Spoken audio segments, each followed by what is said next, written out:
So, dear friends, we had this gospel today about the fig tree not bearing fruit, and just, I think about a week ago, I was talking to Will, our gardener maintenance man person, and we had this exact conversation. We had an apple tree above in the vineyard, well, our orchard even, and it's kind of all gone sideways, and I said, yeah, rip it out of the ground.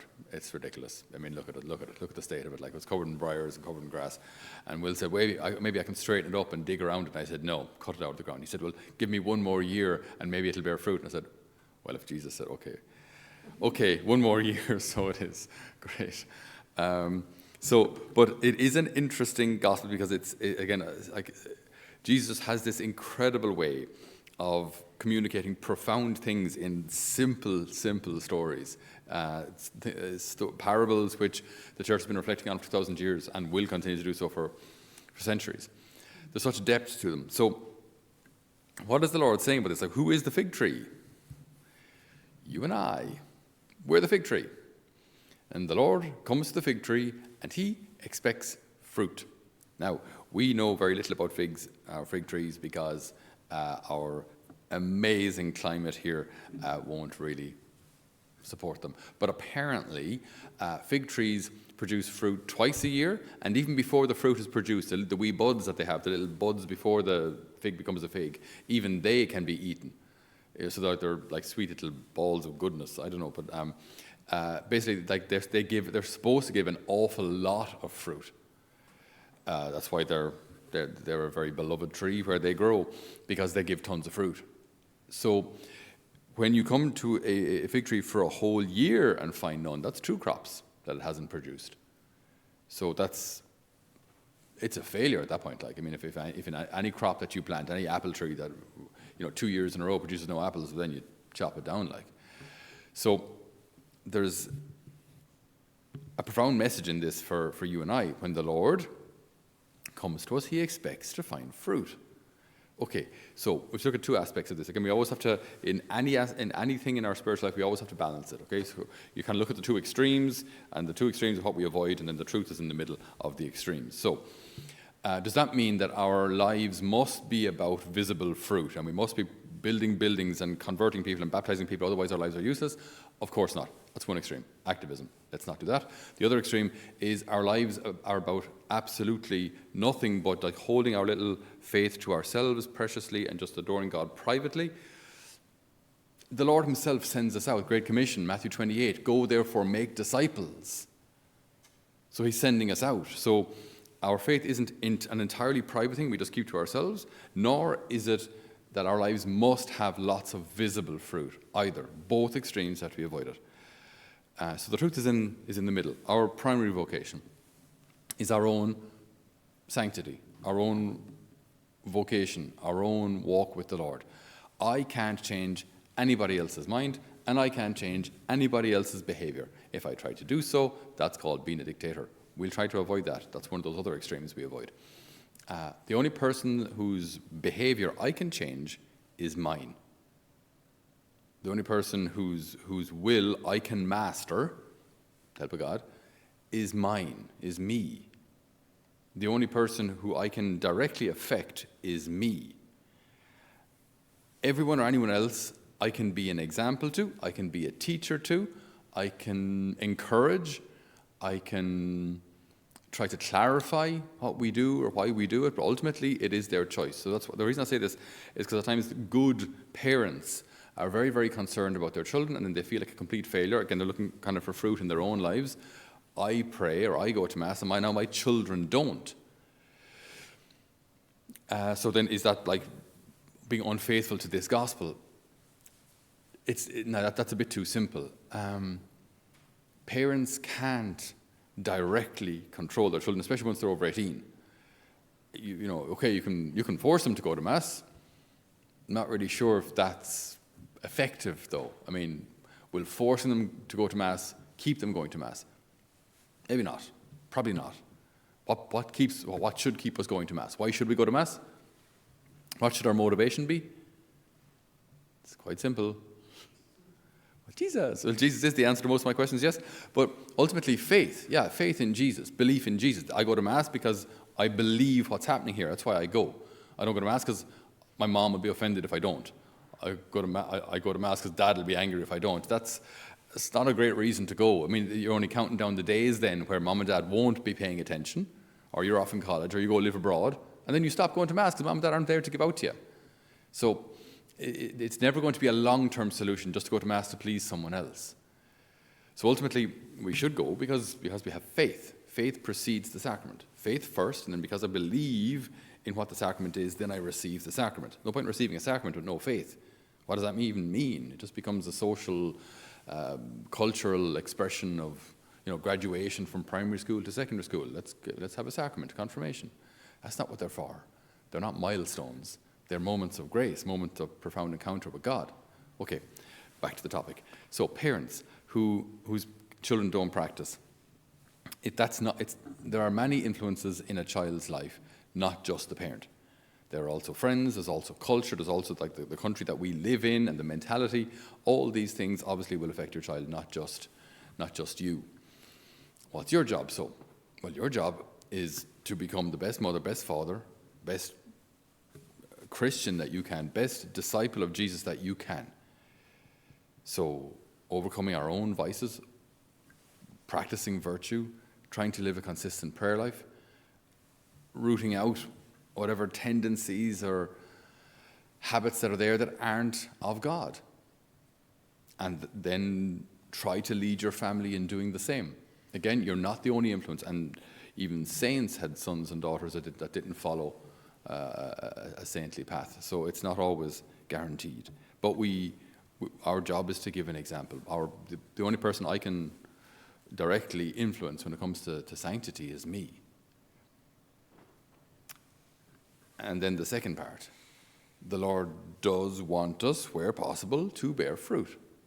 Okay, so go therefore, make disciples of all nations, baptizing them in the name of the Father, the Son, and the Holy Spirit. The Lord wants us to go out. We are a missionary church, always have been, from the beginning. So we should care whether people practice or not. Not in a judgmental kind of way, not in all those heathens there who don't go to Mass. That's really not helpful. But I should care that people come to know the Lord. I should want them to come to know the Lord. I should have a zealous fire in my belly that others will come to know who Jesus is. He who is the way, the truth, and the life. They deserve to know who he is. They need to know who he is. And I should be, as a disciple of Christ, zealously working for the conversion of others, if that's my vocation. And all of us can, to a degree. Now you might say, oh, what about contemplative sisters? Okay, there are contemplative orders. They're, for the most part, quite few, but their vocation is still to pray zealously for the conversion of people. Pray for the Holy Father's intentions. Pray for families. A lot of enclosed orders get many, many letters requesting prayer. We do it ourselves here when we begin a year. We send letters off to the poor Clares, asking their prayers for all of your good selves. So that's bearing fruit, but not in a visible way. Well, it may be visible, but very often for them, their vocation is hidden in prayer.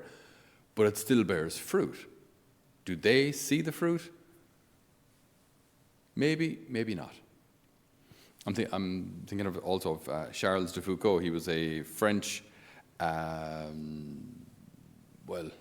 he was from a wealthy family, and then he lived an atrociously worldly life. We won't go into the details, we haven't time, but loved his food, loved his drink, and loved the ladies. And then he wanted to do something difficult to kind of prove himself to himself, it seems. So he joined the French Foreign Legion and got kicked out of the French Foreign Legion for being just completely unruly.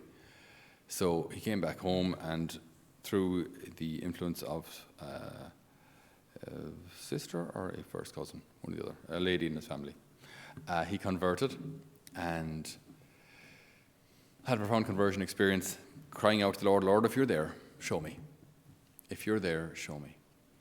And he had a profound experience of the Lord, changed his life completely, and became a Trappist monk in Algeria. Deliberately went off to the Sahara Desert to get away from people, just to be with the Lord, but also to minister to the Tuareg tribe that were there.